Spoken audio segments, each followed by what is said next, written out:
भारत माता की, भारत माता की, भारत माता की।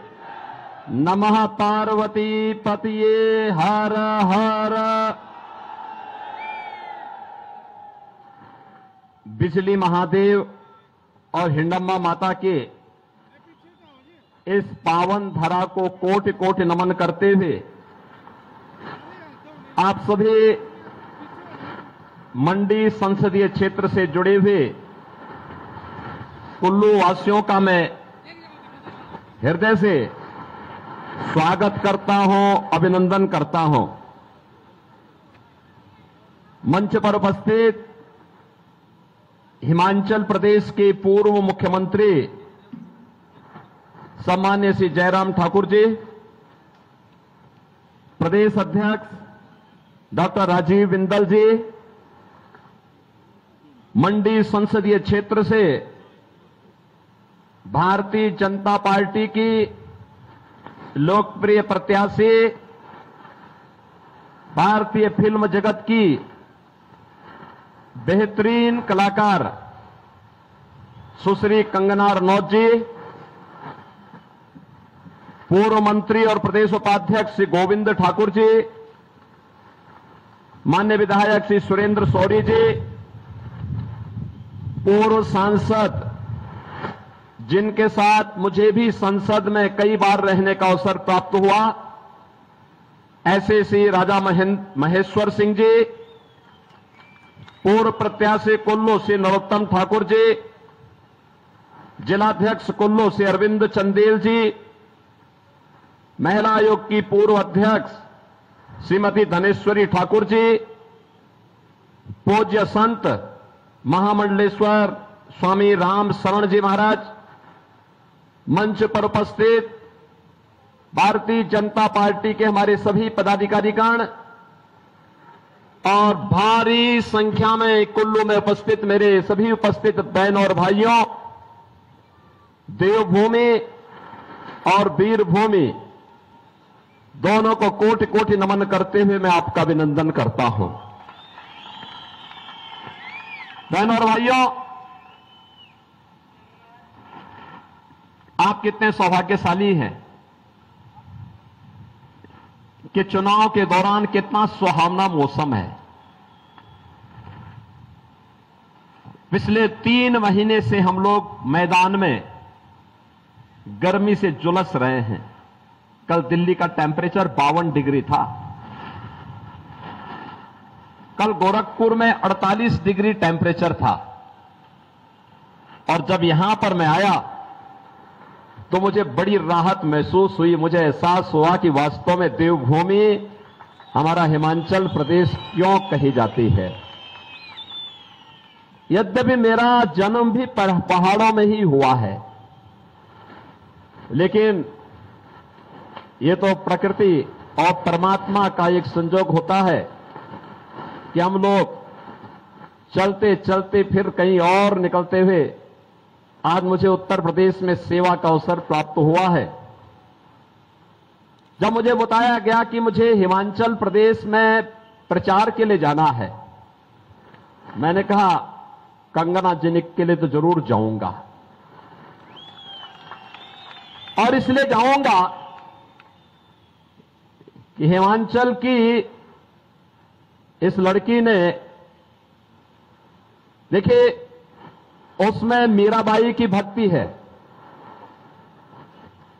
उसमें महारानी पद्मिनी का तेज है और विरोधियों से जूझने के लिए महारानी लक्ष्मीबाई का शौर्य और वीरांगना का भाव भी है। आपने देखा होगा कांग्रेस को और उद्धव ठाकरे की सरकार को कैसे सड़कों पर ला करके पानी पिलाने के लिए मजबूर कर दिया था इन्होंने मुंबई में। तब लोग पूछते थे कि कंगना रनौत कौन है।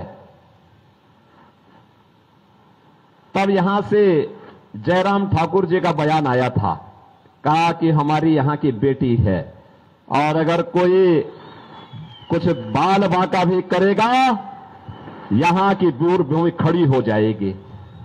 और बहनों और भाइयों, आज मुझे आपके बीच में यहां पर उनके प्रचार के लिए आने का अवसर प्राप्त हुआ है। आज हम हिमाचल प्रदेश में मंडी में देखें, हमीरपुर में देखें, शिमला में देखें, पालमपुर में देखें, या देश के अंदर कश्मीर से लेकर कन्याकुमारी तक, कामरूप से लेकर के कच्छ तक, पूरे हिंदुस्तान को जब हम देखते हैं, एक ही नारा गूंज रहा है, एक स्वर पूरे हिंदुस्तान का है, और वह है कि फिर एक बार, फिर एक बार, फिर एक बार, और अब की बार 400 पार की जब बात होती है तो बहन और भाइयों, कांग्रेस चारों खाने चित्त होती है, क्योंकि वो स्वयं 400 सीटों पे चुनाव नहीं लड़ रही है। 400 सीटों पर भी अब उसको चुनाव लड़ने का अवसर प्राप्त नहीं हुआ है। तो जनता जनार्दन से पूछते हैं कि 400 पार कैसे? तो जनता जनार्दन ही कह देती है कि जो राम को लाए हैं हम उनको, क्या हिमाचल और मंडी भी इसके लिए तैयार है ना? जो राम को लाए हैं। और फिर जनता जनार्दन ये भी कहती है कि राम भक्त ही राज करेगा दिल्ली के। आप भी यही सोचते हैं ना? पूरा चुनाव अगर आप देखेंगे तो बहनों और भाइयों, यह राम भक्तों और राम द्रोहियों के बीच में आकर के अब सिमट गया है। रामद्रोही वही जो आतंकवाद और नक्सलवाद का समर्थन करते हैं। रामद्रोही वही जो भारत के अस्मिता और भारत के अस्तित्व पर प्रश्न खड़ा करते हैं। रामद्रोही वही जिन लोगों ने भारत के विकास को बाधित किया, जिन लोगों ने गरीबों के हितों पर डकैती डाली, जिन लोगों ने भारत को हर स्तर पर अपमानित करने का काम किया। और राम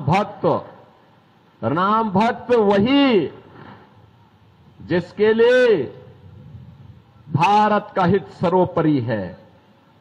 राम भक्त वही जो भारत की अस्मिता को पहचानता है, 500 वर्षों का इंतजार समाप्त करता है, अयोध्या में रामलला को विराजमान करने के लिए अपनी पूरी ताकत लगा देता है। और जो आपके पूर्वजों का संकल्प था, यही संकल्प होता था। यहां के पालनपुर में 1989 में पहला संकल्प भारतीय जनता पार्टी ने पारित किया था, और अब पारित किया था कि अयोध्या में राम मंदिर के लिए हम आंदोलन करेंगे। यही हिमाचल प्रदेश है। और आज जो संकल्प उस समय हम लोग नारों में लगाते थे कि रामलला हम आएंगे, मंदिर वहीं, यही बोलते थे ना। अब तो अयोध्या में राम मंदिर का निर्माण हो गया ना, कोई संदेह? 500 वर्षों का इंतजार समाप्त हो गया ना। 500 वर्षों का इंतजार समाप्त हुआ, और 500 वर्षों के बाद पहली बार अयोध्या में रामलला ने होली भी खेली और अपना जन्मोत्सव भी मनाया। बहनों और भाइयों, मैं आप सभी कुल्लू वासियों को इस बात के लिए बधाई देता हूं, इस बात के लिए मैं आपका अभिनंदन करता हूं कि आप यहां पे विजयदशमी का आयोजन बहुत भव्यता के साथ करते हैं। आदरणीय प्रधानमंत्री जी को इसमें शामिल होने का अवसर प्राप्त हुआ था, लेकिन आज मैं आप सबसे भी कहूंगा, आज जब आप अयोध्या आएंगे, आपको एक नई अयोध्या देखने को मिलेगी। ऐसा लगेगा जैसे प्रभु राम के समय की अयोध्या साक्षात इस धरती पर आ गई हो। और अयोध्या में हम लोगों ने कैसे एक एक कार्य को वहां पे संपन्न किया है, यही तो है हमारी कृतज्ञता ज्ञापित करने का भाव। अयोध्या में अगर प्रभु राम विराजे हैं, तो अयोध्या में मंदिर में प्रभु राम को विराजमान करने के पहले वहां के इंटरनेशनल एयरपोर्ट का नाम महर्षि वाल्मीकि के नाम पर किया गया। भगवान राम जब वनवास के लिए जा रहे थे तो बहनों और भाइयों, पहली रात उन्होंने बिताई थी निषाद राज के यहां। पहली रात उन्होंने बिताई थी निषाद राज के यहां।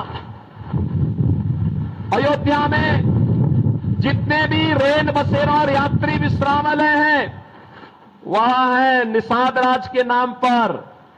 और जब माता सीता को ढूंढने के लिए प्रभु राम वहां वनों में भटक रहे थे, तो प्रभु राम के उस समय के सहभाग से उन समय भगवान राम को बेर खिलाने का काम किसी ने किया था, वह माता सबरी ने किया था।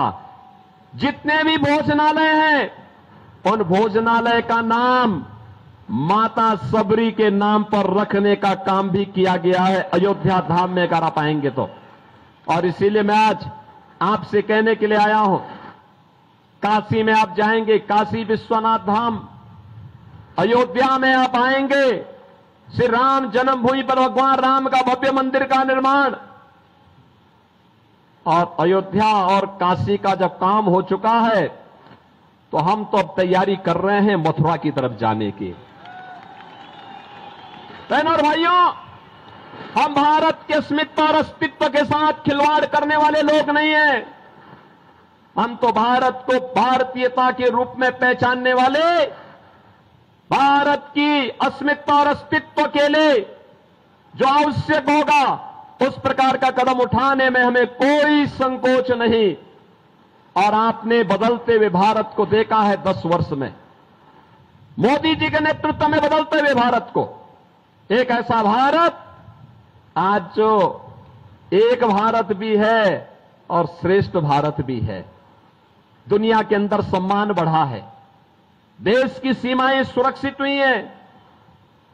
हिमाचल का नौजवान देश की सीमाओं की रक्षा करते हुए पूरी मजबूती के साथ खड़ा है। आतंकवाद और नक्सलवाद समाप्त हुआ है। मुझे याद है, ये महेश्वर सिंह जी हैं, हम लोग संसद में रहते थे, कांग्रेस की सरकार थी, और देखते थे हम लगातार आतंकी घटनाएं घटित होती थी। कभी कश्मीर में, कभी दिल्ली में, कभी अहमदाबाद में, कभी चेन्नई में, कभी अयोध्या में, कभी काशी में, कभी लखनऊ में, लगातार घटनाएं घटित होती थी। हम लोग उस समय की कांग्रेस की सरकार से कहते थे कि आतंकवाद से निपटो, आतंकवाद के सामने क्यों घुटना टेके हुए हो। वे कहते थे आतंकवादी तो सीमा पार के हैं। हमें आश्चर्य होता था, सरकार कह दे, पल्ला झाड़ दे। और आज आप देखते होंगे आतंकवाद और नक्सलवाद समाप्त। अब तो कहीं भी आतिशबाजी करते हुए कोई पटाखा भी जोर से फट जाए तो पाकिस्तान पहले सफाई देता है, कहता साहब मेरा हाथ नहीं है, मैंने नहीं किया है, क्योंकि उसे मालूम है ये नया भारत है, उसे मालूम है ये नया भारत है। यह नया भारत छेड़ता नहीं है, लेकिन अगर कोई छेड़ता है तो छोड़ता भी नहीं है। बहनों और भाइयों, नए भारत में आप विकास के नए नए कार्य देख रहे होंगे। हाईवे 2 लेन, 4 लेन, 6 लेन, 12 लेन के हाईवे, रेल, नमो भारत, वंदे भारत, अमृत भारत की नई ट्रेन की सुविधा, एयरपोर्ट की सुविधा, हवाई चप्पल पहनने वाला भी हवाई जहाज की यात्रा कर सकता है, मेट्रो की सुविधा, रोपवे की सुविधा, 1 district 1 medical college, AIIMS, IIT, IIM, triple IT, NIT और वर्ल्ड क्लास यूनिवर्सिटी का एक संजाल पूरे देश के अंदर आज हम देख सकते हैं। अब तो हिमाचल प्रदेश में भी अपना एम्स है। बहनों और भाइयों, आज जिस कार्य के लिए पहले भारत के वासी दुनिया के अंदर जाते थे, आज वह मोदी जी ने भारत के अंदर ही उपलब्ध करवाने का काम किया है। और गरीब कल्याणकारी योजनाओं की इतनी लंबी फेहरिस्त है, इतनी लंबी फेहरिस्त है। एक भारत है 80 करोड़ लोगों को फ्री में राशन दे रहा है। और दूसरी तरफ पाकिस्तान है, 23 करोड़ की कुल आबादी, वह भी भूख से मर रही है। और मैं कहता हूं उन लोगों से, इन कांग्रेसियों से मैं कहता हूं जो पाकिस्तान का राग अलापते हैं, मैं उनसे कहता हूं काय भारत में बोझ बने हो। पाकिस्तान में जाओ, वहां कोई भीख भी नहीं देगा, वहां कोई भीख भी नहीं देने वाला है। अरे जो स्वयं भूखों मर रहा है, भारत 80 करोड़ लोगों को फ्री में राशन की सुविधा का लाभ दे रहा है। और बहनों और भाइयों, एक तरफ 80 करोड़ लोगों को फ्री में राशन, दूसरी तरफ 60 करोड़ लोग भारत के अंदर ऐसे हैं जिन्हें उज्ज्वला योजना के अंतर्गत, जिन्हें भारत के अंदर 60 करोड़ लोग हम लोगों ने देश के अंदर ऐसे हैं जिन्हें 5 लाख रुपए की फ्री स्वास्थ्य की सुविधा है। और मोदी जी ने एक बात कही है, उन्होंने कहा था 4 जून को जब फिर एक बार मोदी सरकार बनेगी, 70 वर्ष से ऊपर के हर एक बुजुर्ग को प्रतिवर्ष 5 लाख रुपए स्वास्थ्य की सुविधा के लिए उपलब्ध करवाएंगे। कोई चिंता नहीं घर वालों को। मोदी जी ने कहा है किसान सम्मान निधि जारी रहेगी। 12 करोड़ किसान सम्मान निधि का लाभ देश के अंदर प्राप्त कर रहे हैं। हर घर में शौचालय बन गए हैं। 10 करोड़ घरों में गैस के कनेक्शन पहुंच गए हैं। और मैं जयराम ठाकुर जी को धन्यवाद दूंगा कि हिमाचल प्रदेश देश का पहला राज्य है जिसने रसोई गैस के 100% सैचुरेशन को अपने राज्य में पूरा कर दिया है। ये पहला राज्य है, ये भाजपा का पहला राज्य था जहां पे जयराम ठाकुर जी के नेतृत्व में काम पूरा हुआ। बहनों और भाइयों, 4 करोड़ लोगों को आवास देश के अंदर प्राप्त हुए हैं। और मोदी जी ने कहा है 4 जून को जब फिर एक बार मोदी सरकार बनेगी तो मोदी सरकार बनने के साथ बचे हुए गरीबों के लिए भी एक एक आवास उपलब्ध करवाने का काम होगा। बहनों और भाइयों, एक तरफ भारतीय जनता पार्टी है, सुरक्षा भी है, सम्मान भी है, विकास भी है, गरीब कल्याण भी है, विरासत और विकास का अद्भुत संगम देश के अंदर मोदी जी के नेतृत्व में देखने को मिल रहा है। और दूसरी तरफ कांग्रेस के नेतृत्व में इंडी गठबंधन भानुमति का पिटारा है। आप देखो कैसा इनका गठबंधन है, कैसा कैसा कार्य कर रहे हैं, कैसे कैसे इन लोगों का गठबंधन है। दिल्ली में कांग्रेस और आम आदमी पार्टी कहते कि हम मिलकर चुनाव लड़ेंगे, लेकिन पंजाब में उनकी सरकार है, पंजाब में दोनों एक दूसरे के खिलाफ लड़ रहे हैं। देश के अंदर टीएमसी और कांग्रेस कहती है कि हम मिलकर के चुनाव लड़ेंगे, लेकिन बंगाल में जहां टीएमसी की सरकार है वहां एक दूसरे को गाली दे रहे हैं। ऐसे ही हर राज्य में इनके हाल है। और इनका घोषणा पत्र, कांग्रेस का घोषणा पत्र तो ऐसे लगता है जैसे मुस्लिम लीग का घोषणा पत्र हो। बहनों और भाइयों बहनों, कांग्रेस को वोट देने का मतलब आज के दिन पर मुस्लिम लीग को वोट देने जैसा है। जो काम मुस्लिम लीग ने, जो काम 1940 के दशक में मुस्लिम लीग ने किया था, आज कांग्रेस वही काम करने जा रही है। उसका घोषणा पत्र तो देखो। उसका घोषणा पत्र कहता है कि पर्सनल लॉ लागू करेंगे। पर्सनल लॉ का मतलब आप जानते हैं? पर्सनल लॉ का मतलब तालिबानी शासन। बेटी स्कूल नहीं जा पाएगी, बहनें ऑफिस और मार्केट नहीं जा पाएंगी, बुर्का पहन करके घर के अंदर उन्हें दुबक के रहना पड़ेगा। भारतीय जनता पार्टी इस बात की घोषणा करती है, भारत बाबा साहब भीमराव अंबेडकर के द्वारा बनाए गए संविधान से चलेगा, किसी सरिया कानून से भारत नहीं चलेगा। कांग्रेस की इन मंशाओं को पूरा नहीं होने देंगे। और वीर भूमि हिमाचल प्रदेश से मैं आपसे यही कहना चाहूंगा, हमें कांग्रेस की मंशाओं को पूरा नहीं होने देना है। कांग्रेस का घोषणा पत्र कहता है कांग्रेस के शहजादे से किसी ने पूछा क्या करेंगे सत्ता में आकर के, कहा गरीबी हटाएंगे। पत्रकार ने पूछा कि भाई बताओ तुम्हारी दादी भी यही नारा देती थी और तुम भी यही नारा दे रहे हो। कहा दादी ने नारा दिया था लेकिन मैं एक झटके में हटा दूंगा। कहा कैसे हटाएंगे, कैसे हटाएंगे? उसने कहा संपत्ति का सर्वे कराऊंगा। संपत्ति का सर्वे का मतलब आप जानते हैं? पहले आपकी संपत्ति का सर्वे करवाएंगे। आपके फादर, ग्रैंडफादर ने, आपके दादा ने, आपके बाबा ने, आपके फादर ने, आपके मदर ने, आपकी मां, आपके पिता से किससे कोई पैतृक संपत्ति आपको प्राप्त हुई है, उस पर ये वरासत टैक्स लगाएंगे। वरासत टैक्स में आधी प्रॉपर्टी ये लोग ले लेंगे, आपकी आधी प्रॉपर्टी ले लेंगे और आधी प्रॉपर्टी लेकर के फिर उसको किसी पाकिस्तानी, किसी अफगानिस्तानी और किसी बांग्लादेशी और किसी रोहिंग्या को, घुसपैठे को दे करके। अब आप सोचो, आपका 4 कमरे का घर है या 2 कमरे का घर है, आपके पिता ने, आपके ग्रैंडफादर ने बना करके आपको दिया है, उसमें से आधे में आप रहेंगे और आधे में एक किसी घुसपैठिए को रख देंगे। क्या आपको अच्छा लगेगा? क्या कुल्लू वासियों में पूछना चाहता हूं, क्या आपको अच्छा लगेगा? कहिए, क्या कांग्रेस की मंशा पूरी होनी चाहिए क्या?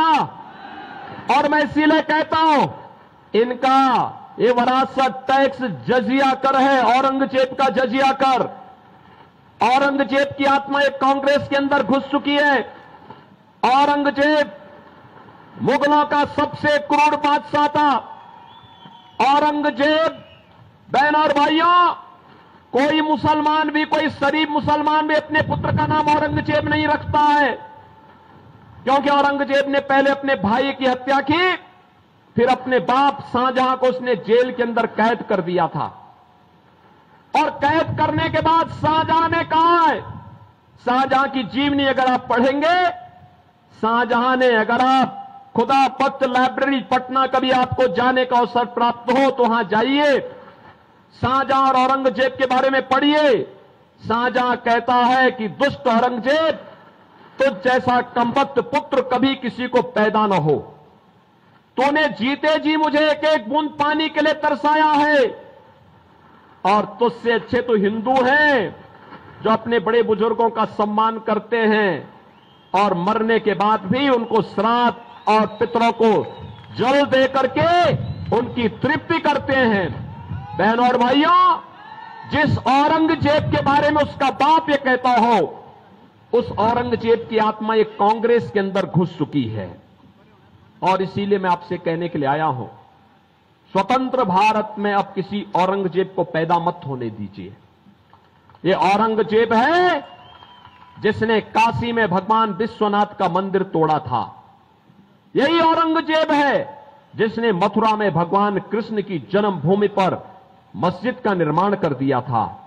बहनों और भाइयों, हमें इन दुष्टों को फिर से जीवित नहीं होने देना है, और इसीलिए तो हम यूपी के अंदर बहुत सख्ती से निपटते हैं इन लोगों से, बहुत सख्ती से।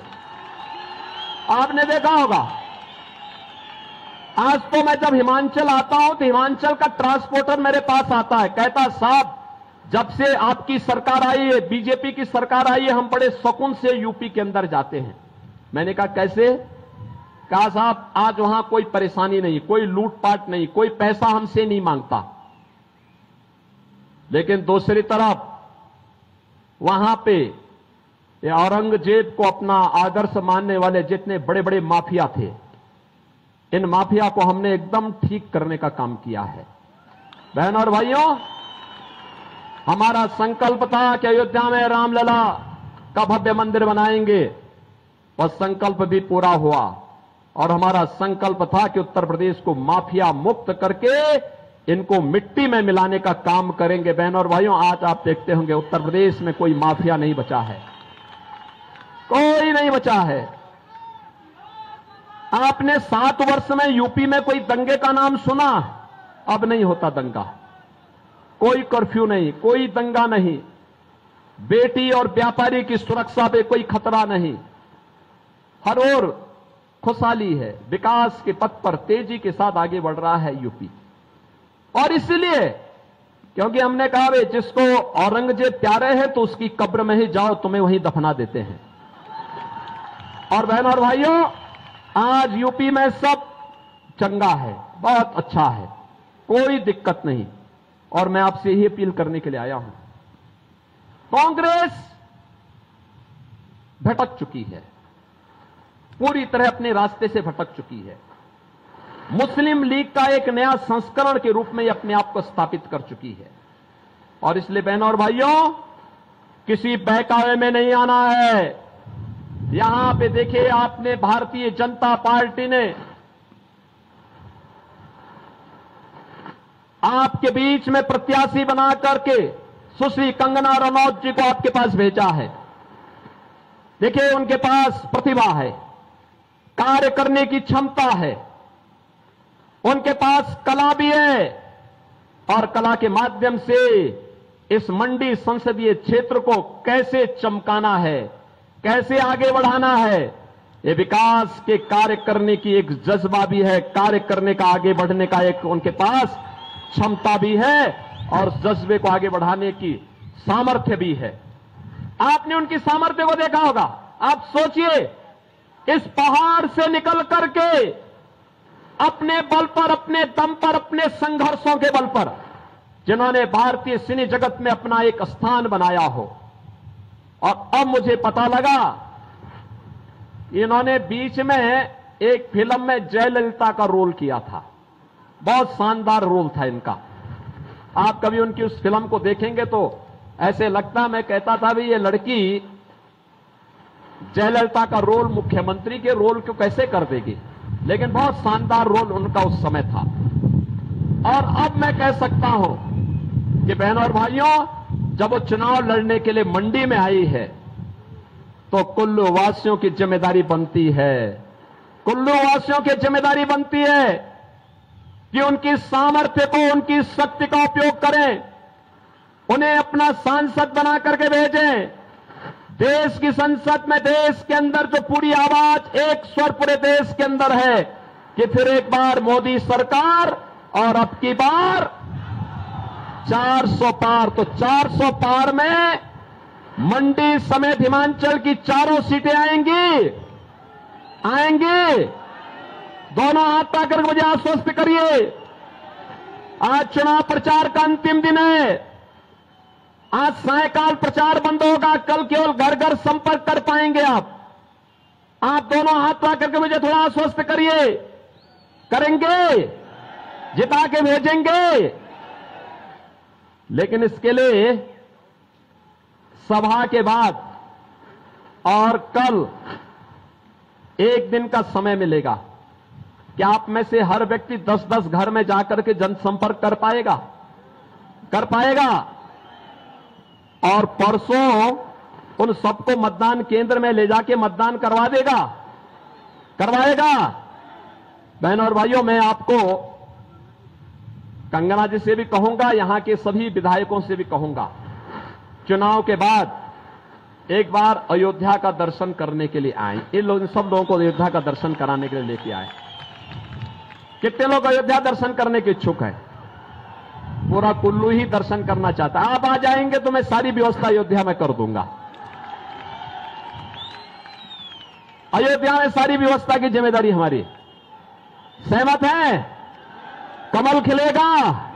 दोनों हाथ आके बोलेंगे, भारत माता की, भारत माता की, भारत माता की जय श्री राम, जय श्री राम, जय जय श्री राम।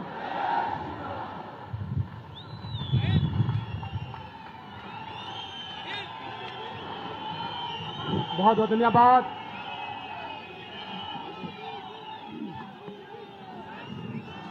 बहुत बहुत धन्यवाद। इसके बाद हर न्यूज अपडेट के लिए डिस्क्रिप्शन बॉक्स में दिए हुए लिंक से ज्वाइन करें रॉयल बुलेटिन का व्हाट्सएप ग्रुप और पाएं हर खबर सबसे पहले अपने व्हाट्सएप पर।